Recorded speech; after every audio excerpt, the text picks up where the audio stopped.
하나님께서는 여러분을 사랑하십니다. 그리고 하나님께서는 자신이 사랑하시는 자녀들의 예배를 받기를 기뻐하십니다.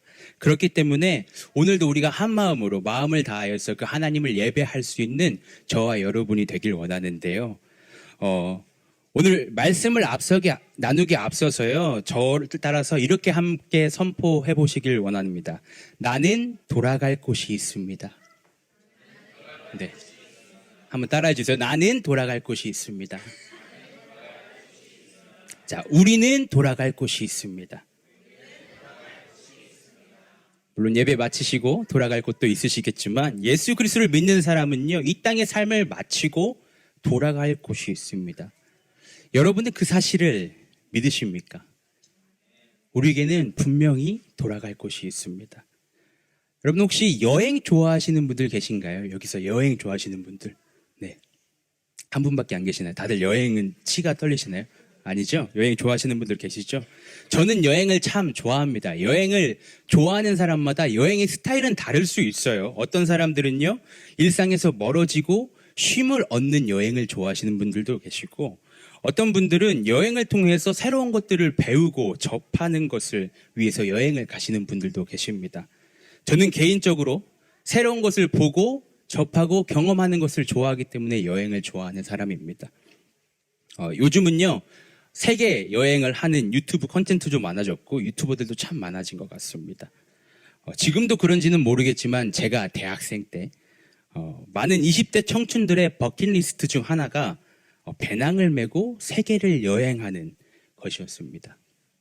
그래서 저도 20대 초반에 영국에서 한 1년 정도 살았었는데 그때 배낭을 메고 독일, 프랑스, 스페인, 이탈리아, 오스트리아 등등 대략 한 10개 국가를 여행했던 경험이 있습니다. 제가 영국에 베이스를 두고요, 유럽을 여행하면서 여행하는 국가가 많아질수록 비행기표를 어떻게 더 싸게 살 수 있을지, 그리고 어디가 더 좋은, 저렴하고 괜찮은 숙소인지, 어디가 정말 맛집인지를 알아내는 스킬도 늘었지만 저에게 늘었던 스킬 중에 한 가지는 뭐냐면 저의 작은 배낭에 딱 알맞게 짐을 싸는 기술이 발전할 수 있었습니다. 그때 당시 저는요, 저가 항공만을 타고서 여행을 했기 때문에 기내 수화물에 딱 맞는 부피와 무게의 짐을 싸는 기술이 여행을 하면 할수록 발전했어요. 여행을 다녀보시는 분들이라면 저의 이야기에 공감하실 수 있을 것 같습니다. 물론 어떤 분들은 가끔 1박 2일 리트릿을 가도 막 일주일치 짐을 싸서 가시는 분들도 있지만 많은 경우 사람들이 잠깐 여행을 떠나는데 나의 모든 짐을 싸서 여행을 떠나는 경우는 거의 없어요. 이사 가는 게 아니잖아요. 그렇죠? 여행은 내게 꼭 필요하고 중요한 것들을 챙겨서 떠납니다. 왜 그러죠? 왜 내게 꼭 필요하고 중요한 것들만 챙겨서 가죠? 내가 돌아와야 되기 때문에. 내가 다시 돌아갈 곳이 있기 때문입니다. 물론 장기 여행도 마찬가지예요. 저도 뉴질랜드에서 워킹홀리데이를 해봤었는데 워킹홀리데이에 오신 형제 자매님 분들도 한국에 있는 모든 짐을 가지고 지금 이곳에 오신 분들은 그런 특별한 분은 제가 아직 만나보지 못했어요. 왜냐하면 그들도 역시 장기 여행이지만 그들도 역시 돌아갈 곳이 있기 때문입니다. 우리 말씀을 시작하면서 뭐라고 선포했죠? 우리는 돌아갈 곳이 있습니다. 성경은요, 그리스도인들이 돌아갈 곳이 있다고 이야기합니다. 히브리서 11장 말씀을 보면요, 믿음에 대해서 그리고 믿음의 선조들에 대해서 말하면서 이렇게 설명하는데요. 우리 히브리서 11장 13절에서 16절 말씀을 보겠습니다. 히브리서 11장 13절에서 16절 말씀인데요. 제가 읽어보겠습니다. 이 사람들은 모두 믿음을 따라 살다가 죽었습니다. 그들은 약속하신 것을 받지는 못했지만 그것을 멀리서 바라보고 반겼으며 땅에서는 길손과 나그네 신세임을 고백하였습니다. 이런 말을 하는 사람들은 자기네가 고향을 찾고 있다는 것을 나타내는 것입니다. 그들이 만일 떠나온 곳을 생각하고 있었더라면 돌아갈 기회가 있었을 것입니다. 그러나 사실은 그들은 더 좋은 곳을 동경하고 있었던 것입니다. 그것은 곧 하늘의 고향입니다. 그래서 하나님께서는 그들의 하나님이라고 불리는 것을 부끄러워하지 않으시고 그들을 위하여 한 도시를 마련해 두셨습니다. 아멘. 예수 그리스도를 믿고 따라가는 사람들은요, 이 세상에서 나그네의 신세이며 더 좋은 곳을 동경, 기대하고 있는데 그것은 하늘의 고향, 곧 하나님께서 그들을 위하여 마련해 두신 곳이 있다는 것입니다. 물론 이것은요, 장소적인 개념을 설명하고 있는 것은 아닙니다. 하지만 분명한 사실은 그리스도인들은 이 땅에서의 삶이 전부가 아니라 하나님 나라를 향해 나아가는 자들이기 때문에 이 땅에서 잠깐 나그네로서 살아간다는 것이죠. 그래서 본문 1절 말씀을 보면요, 예수 그리스도의 사도인 베드로는 지금 흩어져 살아가고 있는 나그네들에게 편지를 쓴다고 말하고 있습니다. 이것은 단지 물리적으로 고향 땅을 떠났던 디아스포라 유대인들 뿐만 아니라 예수 그리스도를 믿음으로써 말미암아 하늘 고향을 기대하며 살아가고 있는 모든 그리스도인들에게 향하는 편지라는 것을 나타내고 있는 것입니다. 따라서 우리는 오늘 본문 말씀을 통해서 그리스도인들의 정체성, 바로 저와 여러분들이 누구인지를 돌아볼 수 있기를 원합니다. 자, 오늘부터 저희가 계속 금요 예배를 통해서 함께 살펴볼 이 베드로 전서는요, 일반 서신 또는 공동 서신이라고 불리는 편지입니다. 다시 말해서 특정한 수신자를 염두하고 쓰여진 편지가 아니라요, 오늘 지역이 나오죠. 본도, 갈라디아, 갑바도기아, 아시아, 비두니아라는 소아시아 지역, 지금의 터키 지역이에요.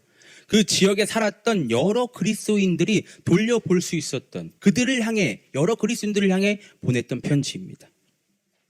베드로는 사회적 차별과 불이익을 받았던 여러 그리스도인들에게 위로와 격려의 마음을 보내며 인생에서 마주하는 수많은 고난 가운데 산소망을 기억하면서 하나님을 신뢰하고 거룩한 삶을 살아가자고 말하고 있습니다. 그리고 하나님께서 베드로를 통해 소아시아 지역에 보내신 편지는 당시에 그곳에 살고 있었던 그리스도인들에게만 위로가 된 것이 아니라 오늘을 살아가고 있는 저와 여러분에게 동일하게 위로와 격려의 메시지로 다가옵니다. 지난 화요일 날 선교 세미나가 있었죠. 그때 들었던 것처럼 아직도 그리스도인들은요, 세계 곳곳에서 많은 고난과 아픔의 시간을 경험하고 있기 때문입니다. 물론 저와 여러분 지금 멜번에서 살아가고 있잖아요. 이 멜번의 땅에 살아갈 때 우리들은 예수 그리스도를 믿는다고 직접적인 핍박을 받거나 신체적인 박해나 불이익을 경험하는 경우는 드물지만 이곳에도 예수 그리스도를 믿음으로 말미암아 고난을 겪고 힘든 시간을 살아내는 여러 형제 자매님들이 있기 때문에 주님께서는 오늘 베드로전서 말씀을 통해서 우리 공동체를 믿음으로 살아갈 수 있게끔 위로하고 격려하시길 원하십니다.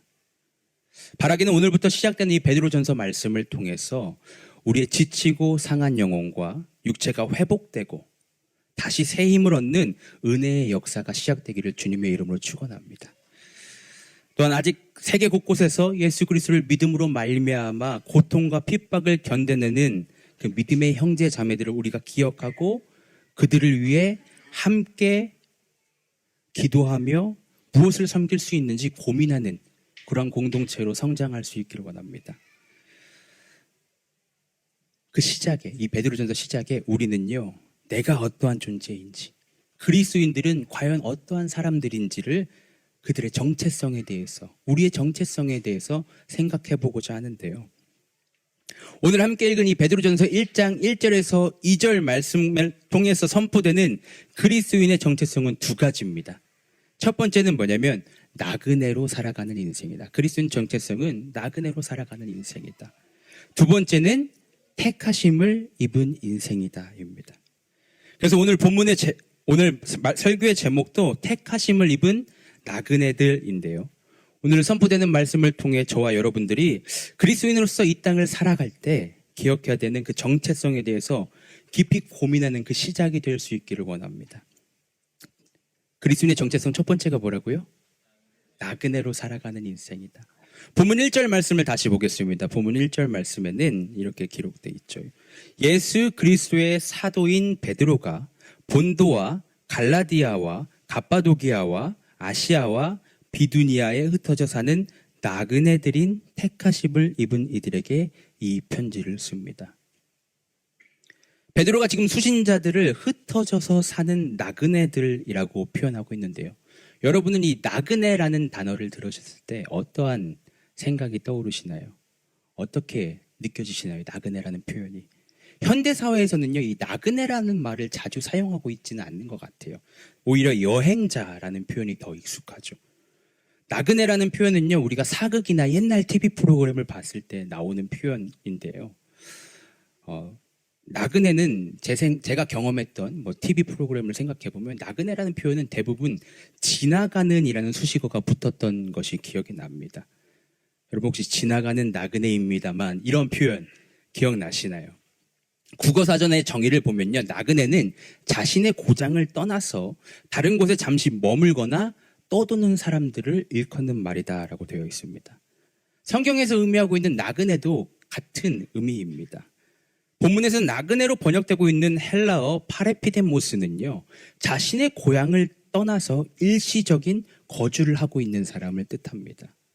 그리고 영어 성경을 보면요, 이 단어를 굉장히 다양하게 번역하고 있어요.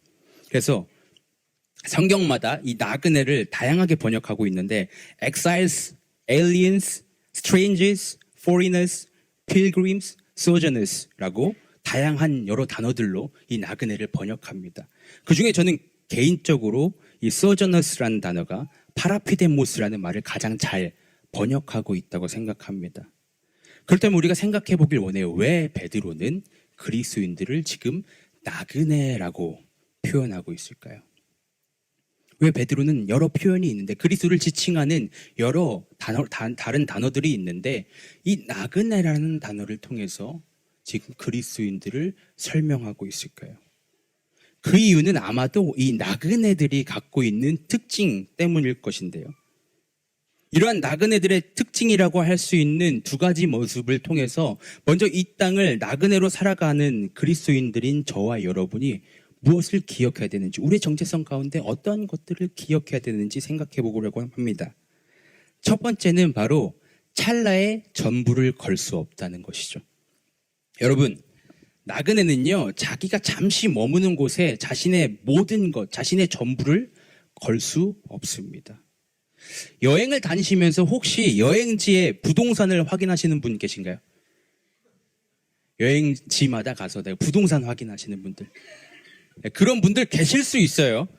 계실 수 있어요. 종종 경제에 관심이 많으신 분들은 여행지의 부동산을 확인하실 수도 있어요. 근데 보통 사람들은 빅맥 지수 혹은 신라면 지수 정도를 생각해 보겠죠. 아마 내가 잠깐 들렀던 그 여행지의 부동산을 막 찾아보는 경우는 굉장히 드물 겁니다. 그 여행지가 정말 내가 좋아서 이 여행지 내가 살고 싶다, 내가 거주하고 싶다라는 마음이 들어서 그 여행지의 부동산 가격을 확인해 볼 그 부동산 현황을 확인해 볼 수는 있겠지만 내가 거주할 목적이 아니라면요, 내가 그 여행지에 가가지고 그 부동산을 보는 것은 아무 의미가 없어요. 왜냐면 이곳은 내가 머물 곳, 내가 거주할 곳이 아니라 잠깐 있고 떠날 곳이기 때문입니다. 도대체 어떤 사람이요, 찰나의 순간을 위해서 나의 모든 것을 쏟아부으려고 하겠습니까? 누가 그런 결정을 한다고 해요. 잠깐의 순간을 위해서 내 모든 것을 쏟아붓는다고 해요. 그럼 오히려 우리가 그 사람을 말리고 걱정하겠죠. 괜찮아? 그거 아니야 라고 말리겠죠. 이 땅을 나그네로 살아가는 그리스도인들이 기억해야 되는 것은요, 이 땅에서 내가 누리고 소유하며 나의 시간과 마음과 열정, 재정을 쏟아내고 있는 많은 것들이 영원하지 않은 것들, 정말 찰나의 순간과 같은 것들이 많다는 것입니다. 어쩌면 이 땅에서의 삶이 우리가 길다고 느껴질 수 있지만 돌아보면 그 시간들이 찰나와 같은 경우가 정말 많아요. 그런데 사람들은 이 찰나와 같은 순간을 위해서 자신의 전부를 걸고 살아가며 영원하지 않은 것들을 더 많이 얻고 더 많이 누리기 위해서 발버둥 치고 살아가고 있지 않습니까? 그렇다고 여러분 그리스도인들은 아무것도 필요 없어요. 여러분 다 포기하시고 예수님만 생각하세요 라고 이야기하고 싶은 것은 아닙니다. 대신 무엇이 더욱 가치 있는 것인지, 내게 무엇이 더 중요하고 가치 있는 것인지 그리스도인들은 분별할 수 있어야 된다는 거예요. 우선순위를 삼을 수 있어야 된다는 것입니다. 나그네로 살아간다는 것이 그런 것입니다. 찰나의 순간을 위해서 나의 전부를 거는 것이 아니라 정말 나에게 꼭 필요한 것이 무엇인지, 나에게 정말 중요한 것이 무엇인지를 기억하고 그것을 놓치지 않는 삶, 이것이 바로 나그네의 삶입니다. 내 삶에서 가장 필요하며 중요한 것이 주님이라는 사실을 놓치지 않고 기억하며 발버둥 치면서 살아가는 삶, 이것이 나그네의 삶이라는 것입니다. 시편 119편 18절에서 19절 말씀을 보면요, 이러한 고백이 있죠. 내 눈을 열어주십시오. 그래야 내가 주님의 법 안에 있는 놀라운 진리를 볼 것입니다. 나는 땅에 잠시 동안 떠도는 나그네입니다. 주님의 계명을 나에게 감추지 마십시오. 나그네의 삶을 살아가는 그리스도인들은요, 주님께 믿음의 눈을 열어달라고 구하면서 진리를 볼 수 있는 그 분별력을 가지고 살아가야 되는 자들입니다. 하나님의 말씀을 붙잡고 살아가야 되는 것이죠. 왜 그렇죠? 왜? 그것이 가장 중요하기 때문입니다. 이 찰나와 같은 이 땅에서의 삶을 넘어서 영원한 생명, 영원한 나라, 더 가치 있는 것을 알고 그것을 지키기 위해서 살아가는 자들이 바로 이 나그네의 삶입니다. 여러분 지루해 보이시니까 제가 아내와 신혼여행으로 프랑스를 갔습니다.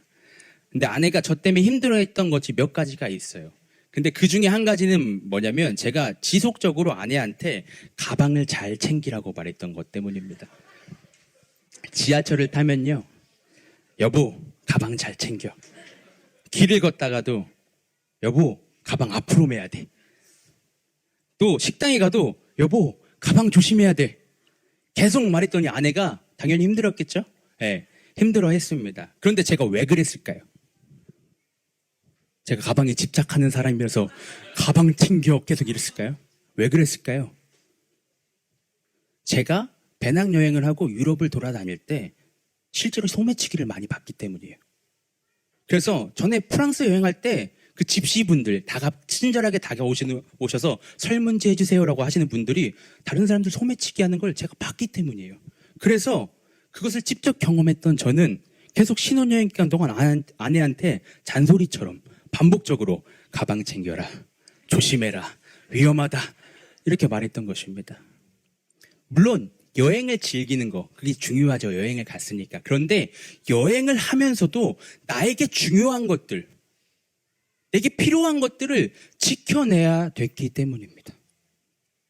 다시 말해서 나그네로서 이 땅을 살아가는 그리스도인들은요, 다른 것에 마음을 빼앗기고 찰나의 전부를 거는 것이 아니라 내가 가장 가치 있는 것, 나에게 가장 중요한 것을 지키기 위해서 힘쓰면서 살아가야 된다는 것입니다. 그렇다면 여러분 질문해 봅시다. 지금 저와 여러분에게, 오늘 말씀 앞에 나아가는 여러분에게 가장 중요한 것은 지금 무엇입니까? 여러분에게 가장 중요한 것, 여러분에게 가장 소중한 것은 무엇입니까? 우리는 무엇을 지키기 위해서 힘쓰고 있습니까? 예수 그리스도의 복음이 가장 나에게 가치 있는 것이고 중요한 것입니까? 우리의 영혼과 다른 한 영혼이 예수님을 알고 그분을 믿고 따르는 것이 정말 중요한가요? 아니면 이 땅에서 집을 사고 차를 사고 무언가 좋은 것을 소유하면서 나의 커리어를 쌓는 것이 내게 더 중요하고 가치 있는 것입니까? 베드로전서 2장 11절 말씀에서 베드로는요, 사랑하는 여러분, 나는 나그네와 거류민 같은 여러분에게 권합니다. 영혼을 거슬러 싸우는 육체적 정욕을 멀리 하십시오라고 선포합니다. 나그네로 살아가는 그리스도인들은 육체의 정욕을 따라서 살아가는 인생, 나의 욕심을 따라서 쫓아가는 인생이 아니라 그리스도를 따라가면서 참된 가치를 분별해야 되는 자들이기 때문입니다. 아까도 말씀드렸다시피 이 땅의 것들 다 필요 없고 뭐 차도 집도 인간관계도 커리어도 중요하지 않다고 말하고 싶은 것이 아니라 뭐가 더 중요한지, 뭐가 더 나에게 가치 있는지를 분별하자는 것입니다. 그것이 오늘도 이 땅을 나그네처럼 살아가고 있는 저와 여러분이 놓치지 않아야 하는 사실입니다. 그렇다면 우리가 이 매일의 삶 가운데 반복되는 이 일상 가운데 무엇이 가치 있는 것인지 생각하고 분별할 수 있는 방법이 무엇일까요? 우리가 이 바쁜 일상 가운데 무엇이 정말 나에게 가치 있는지 생각하고 분별할 수 있는 방법은 무엇일까요? 그것은 내가 나그네임을 깨닫고 돌아갈 곳을 생각하면 가능합니다. 나그네의 두 번째 특징은 바로 돌아갈 곳을 기억한다는 것입니다. 서두에도 살펴보았지만 히브리서 11장 16절 말씀을 보면요. 믿음의 선조들은 더 좋은 곳을 동경하고 있었다고 말합니다. 다시 말해서 자신이 살고 있는 이 물리적인 땅이 아니라 하늘의 고향을 기억하면서 그것을 기대하면서 살아갔다는 것이죠. 마찬가지로 나그네로서 이 땅을 살아가고 있는 그리스도인들은요. 우리가 돌아갈 곳, 우리 아버지 하나님께서 계신 곳, 나를 기다리고 계신 그 하늘 고향이 있음을 기억하면서 살아가야 되는 자들이죠. 지금 당장은 내가 힘들고 어려울 수도 있고 반대로 나에게 너무 만족스럽고 기쁜 것들을 누리고 있을지도 모르지만 이 고난 같은 시간 혹은 여러 즐거움과 만족의 시간, 이 모든 것은요 내가 돌아가야 되는 곳을 기억한다면 결국 일시적인 것입니다. 말씀을 준비하면서 제가 계속해서 떠올랐던 찬양이 있습니다. 그래서 말씀을 준비하며 계속 들었던 찬양이 있는데 찬송가 492장 찬양입니다. 여러분도 아실지 모르겠는데 잠시 세상에 내가 살면서라는 찬양이에요. 찬양의 가사가 이러합니다. 잠시 세상에 내가 살면서 항상 찬송 부르다가 날이 저물어 오라 하시면 영광 중에 나아가리. 열린 천국문 내가 들어가 세상 짐을 내려놓고 빛난 면류관 받아 쓰고서 주와 함께 길이 살리. 찬양의 고백처럼 우리들은 잠시 이 세상을 살지만 주님이 돌아오라고 말씀하시면 언제든지 다시 돌아가야 되는 그러한 삶을 살아가는 자들입니다. 아버지께서 이제 나에게 돌아오라고 말씀하시면 지금 내가 누리고 있던 것들, 내가 이 땅에서 짊어지고 있었던 것들, 그것을 가지고 아버지께로 갈 수 없고 또한 반대로 나를 힘겹게 누르고 나를 붙잡고 있었던 것들도 같이 가지 않습니다. 이 사실을 우리가 기억한다면 우리는 나그네 인생 가운데 무엇이 가장 귀한지 놓치지 않을 것입니다. 여러분 한번 생각해 봅시다. 오늘 밤 주님께서 나를 부르시는 거예요. 우리 내일 장담할 수 없잖아요. 주님께서 오늘 밤 나를 부르시는 겁니다. 사랑하는 아들아, 사랑하는 내 딸아, 이제 내가 너에게 맡긴 모든 사명이 끝났다. 집으로 돌아와라. 주님께서 저와 여러분을 부르셨습니다. 그럼 여러분 무엇을 가지고 주님께 나아가실 것입니까? 주님께서 오늘 밤 나를 부르신다면 나는 그 주님 앞에 무엇을 가지고 나아가겠습니까? 하나님, 제가 재산을 이렇게나 많이 모았습니다. 하나님, 제가 이렇게 열심히 살면서 제 커리어를 쌓았습니다. 하나님, 저는요 인간관계 구축을 하기 위해서, 네트워크를 구축하기 위해서 저의 전부를 쏟았어요. 그래서 제가 이런 어마어마한 인맥이 있습니다. 도대체 무엇을 가지고 여러분 하나님 앞에 나아가길 원하십니까? 주님께서 나를 부르셨을 때 주님, 내가 이러한 저러한 것들 아직 성취하지 못했고 고통과 아픔 가운데 몸부림치고 살았지만 저 끝까지 주님 따라갔어요.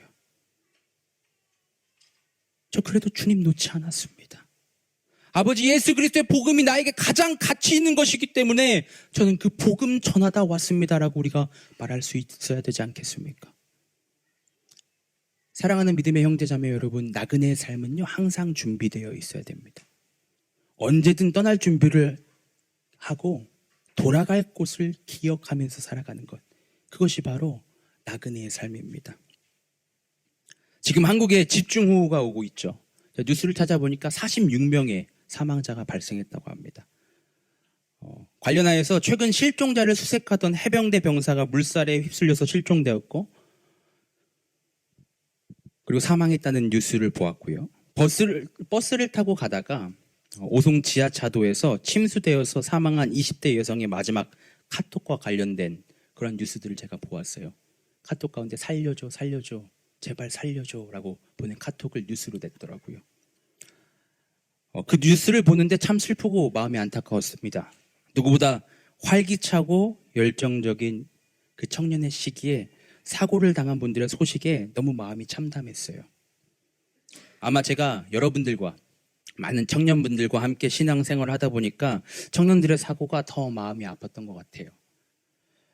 그들이 어떻게 알았겠습니까? 그런데 대민지원 나가서 사고를 당하고 친구들과 여수여행을 떠나기 위해서 기차역을 향하는 버스를 탔는데 무슨 일이 벌어질 것을 도대체 어떻게 예상했겠어요? 우리가 만약 우리의 삶을 미리 알 수 있다면 그것에 따라서 준비할 수 있지만 우리는요, 내일을 장담할 수 없는 인생입니다. 그렇기 때문에 나그네로 이 땅을 살아가는 그리스도인들에게 우리가 중요한 것은 내가 돌아가야 될 곳이 있다는 것을 기억하며 늘 준비함으로 내게 가장 귀한 것, 내게 가장 중요한 것을 매일의 삶 가운데 분별하면서 살아가야 한다는 것이죠. 사랑하는 믿음의 형제자매 여러분, 우리가 이 땅을 나그네로 살아가고 있다는 것을 기억하길 원합니다. 우리들에게는 돌아갈 곳이 있기 때문에 찰나에 우리의 전부를 쏟을 수 없고, 찰나가 아니라 영원한 것, 더 가치 있는 것에 우리의 인생을 쏟을 수 있는 저와 여러분이 될 수 있기를 주님의 이름으로 축원합니다. 본문 말씀 가운데 한 가지 더 기억하길 원하는 그리스도인들의 정체성은 무엇이냐면요, 바로 우리는 택하심을 입은 인생이라는 것입니다. 자, 그리스도인들의 정체성 첫 번째는요, 나그네로 살아가는 인생이었는데 본문을 보면요, 나그네를 수식하고 있는 단어가 등장합니다. 바로 택하심을 입었다는 것입니다. 그리스도인들은 이 땅을 살아가는 나그네로서 여러 서러움과 외로움들을 겪고 살아갈 수 있지만 그들은 단지 고통받는 나그네가 아니라 택하심을 입은 자라고 오늘 성경은 기록하고 있죠. 다시 말해서 본문 말씀 가운데 우리가 주목해야 되는 것은요, 그리스도인들은 하나님께서 선택하셨기 때문에, 하나님께서 택하셨기 때문에 이 땅을 나그네처럼 살아가는 자라는 것이죠. 더 나아가 저와 여러분이 하나님의 택하심을 받은 자라는 것은요, 우리들에게 하나님의 은혜가 부여되었고 그로 인해서 우리가 이 땅의 풍조, 이 땅의 흐름, 그것을 휩쓸려 살아가는 인생이 아니라 세상의 기준과 가치관에 대항하고 하나님의 말씀을 붙잡고 하나님의 뜻을 따라서 이 세상을 살아갈 수 있는 자들임을 상기시켜주고 있는 것입니다. 오늘 본문 2절 말씀을 보면요, 하나님의 택하심을 입어서 나그네로 살아가는 그리스도인들에 대해서 이렇게 설명하고 있습니다. 우리 본문 2절 말씀 같이 읽어보겠습니다. 시작. 하나님 아버지께서 여러분을 미리 아시고 여러분은 순종하게 되고 예수 그리스도의 핏부림을 받게 되었습니다. 여러분에게 은혜와 평화가 더욱 가득 차기를 빕니다.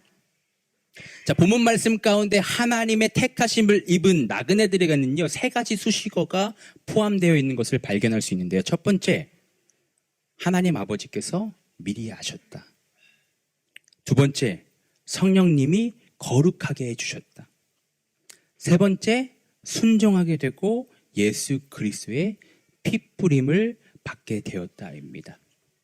어떤 사람들은요, 이 말씀을 구원에 관하여서 삼위일체의 하나님께서 함께 일하시는 것이다 라고 보기도 하고요.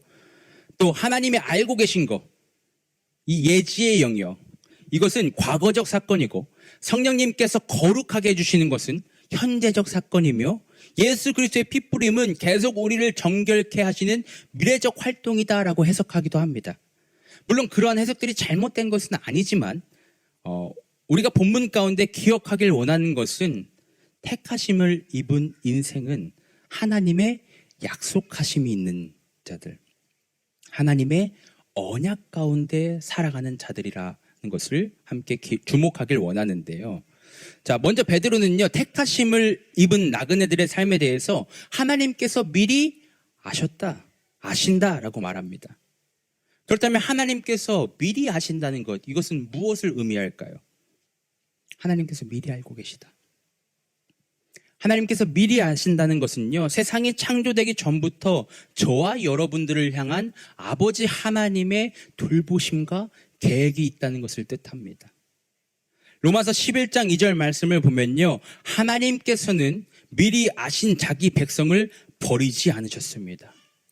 여러분은 성경에 엘리야를 두고 하신 말씀을 알지 못합니까? 그가 이스라엘을 고발하여 하나님께 이렇게 호소하였습니다 라고 기록되고 있듯이, 하나님은 우리들을 미리 아시고 버리지 않으신다고 선포하시죠.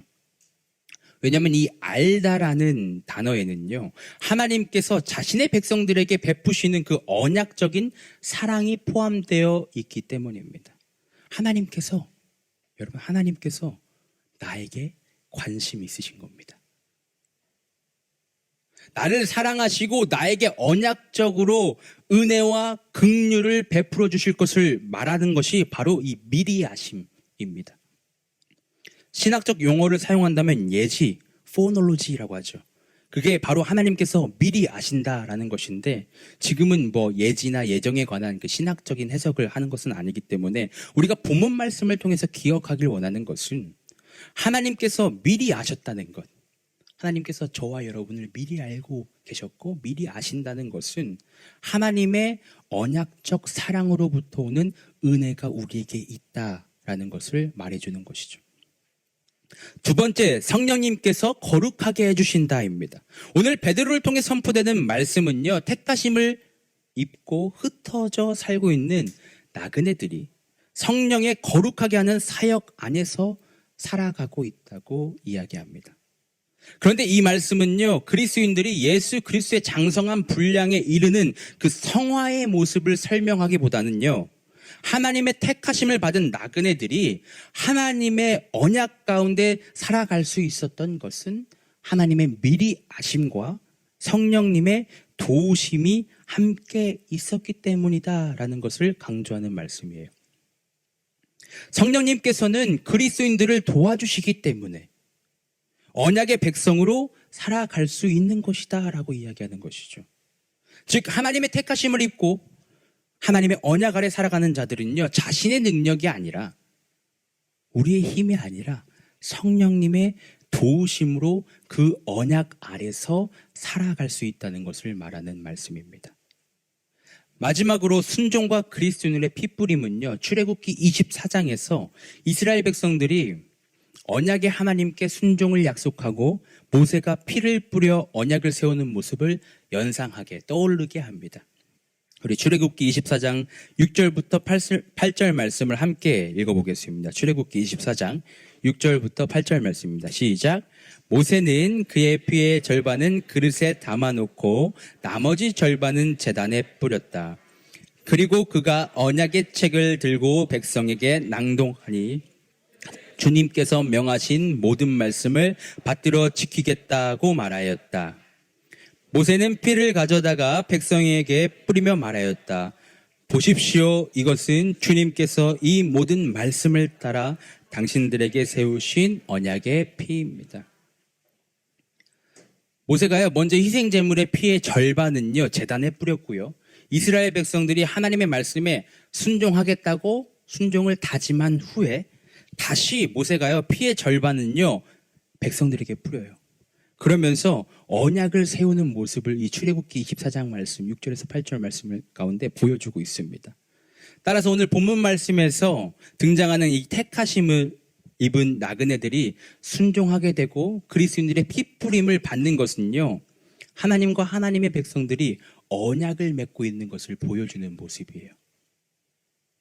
다시 말해서 하나님의 미리 아시는 일과 성령의 거룩하게 하시는 일은 믿는 자들이 하나님의 새 언약 속으로 인도함을 받고 믿는 자들이 복음에 순종함으로 언약에 반응함으로 말미암아 그리스도인의 피뿌림을 받아서 우리가 예수님의 정화된 희생으로 언약 안에 들어가고 있다라는 것을 보여주는 것입니다.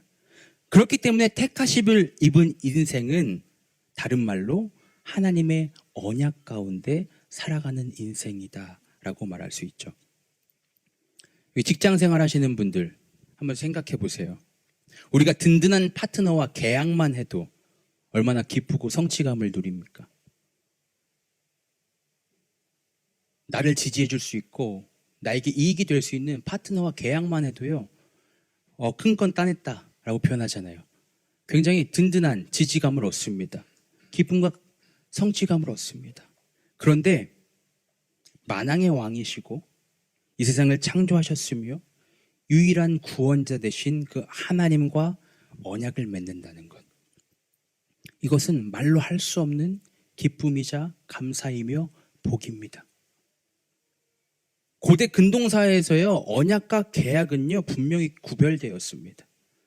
계약은 이익에 기반, 상호 이익에 기반되어서 진행되고 그 시작이요, 약속의 물품들을 교환하면서 이루어집니다. 근데 언약은요, 자신을 내어주는 그 충성과 희생적인 사랑을 요구하고 엄숙한 맹세 가운데 시작됩니다. 그리고 계약은요, 일시적이에요. 서로 이익을 다 보면 끝나는 거예요. 그런데 언약은요, 영구적이고 심지어 세대를 넘어서도 이루어지는 것들이 많았습니다. 이러한 언약을, 계약보다 훨씬 가치 있는 이 언약을 하나님께서 여러분을 택하셔서 맺기 원하신다고요. 나그네의 인생길을 살아가는 그리스도인들에게 하나님의 언약이 있다는 것은요, 우리에게 그 무엇보다 큰 위로이며 감사입니다. 어디로 가야 될지 모르고 어떻게 될지 모르는 그 매일의 삶에서 나에게 하나님의 언약이 있다는 사실은요, 우리에게 가야 할 길과 무엇을 해야 되는지 분명하게 기억할 수 있도록 돕는 하나님의 사랑이자 은혜입니다. 사랑하는 믿음의 형제자매 여러분, 저와 여러분에게는 하나님의 약속, 하나님의 언약이 있습니다. 그렇다면 우리가 기억해야 되는 것, 우리가 기억해야 되는 것은 저와 여러분들이 그 언약 가운데서 살아가야 된다는 것이죠. 예수 그리스도의 죽음이 내 죽음이 되고 예수 그리스도의 부활이 내 부활이 되어서 주님과 연합되어서 살아가는 삶, 이것을 다른 말로 언약 가운데 살아가는 삶이라고 말할 수 있을 것입니다. 오늘 말씀을 통해서 선포된 것처럼 그리스도인들의 정체성은요, 나그네의 인생길을 살아가는데 그냥 나그네가 아니라 하나님의 택하심을 입어서 하나님의 언약 가운데 살아가는 나그네인 것을 저 여러분이 기억하길 원합니다. 바라기는 우리가 이러한 그리스도인들의 정체성을 잃어버리지 않고 매일의 삶에서 내가 누구인지, 그치, 나는 나그네이지. 그런데 하나님의 택하심을 입은 언약 가운데 살아가는 나그네이지. 그 정체성을 기억하길 원합니다. 나의 마음을 유혹하는 것들, 또한 고난으로 몰아가는 그 수많은 삶의 환경과 상황들 가운데서 내가 하나님의 택하심을 입은 나그네이지. 나는 나그네 인생길을 살아가고 있지라고 우리가 기억한다면 우리가 매일의 상황 가운데 마주하고 결단하는 수많은 선택들은 매우 단순해질 수 있을 것입니다. 나그네인 나에게 무엇이 가장 중요할까? 언약 가운데 살아가는 나에게 내가 무엇을 바라보아야 될까? 그것을 우리가 기억할 때 우리는 매일매일을 은혜와 평화가 더욱 가득 찬 인생으로서 살아가게 될 것입니다. 우리 마지막으로 베드로전서 1장 16절에서 17절 말씀을 읽고 말씀을 마치기 원합니다. 베드로전서 1장 16절에서 17절 말씀입니다. 함께 읽어보겠습니다. 시작. 성경에 기록하기를 내가 거룩하니 너희도 거룩하여라 하였습니다. 그리고 사람을 겉모양으로 판단하지 않으시고 각 사람의 행위대로 심판하시는 분을 여러분이 아버지라고 부르고 있으니 여러분은 나그네 삶을 사는 동안 두려운 마음으로 살아가십시오. 여러분은 나그네 삶을 살아가는 동안 두려운 마음으로 살아가십시오. 세상을 두려워하지 마시고 하나님을 두려워하시길 바랍니다.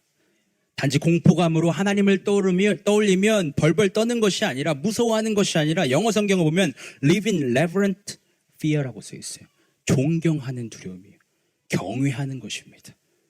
하나님을 존중하고 하나님의 가치를 인정하고 그것에 반응하면서 하나님의 마음을 살피면서 살아가는 택하심을 입은 나그네들이 되어 살아가시기를 주님의 이름으로 간절히 축복합니다. 아멘. 우리 이 시간 함께 찬양하길 원하는데요.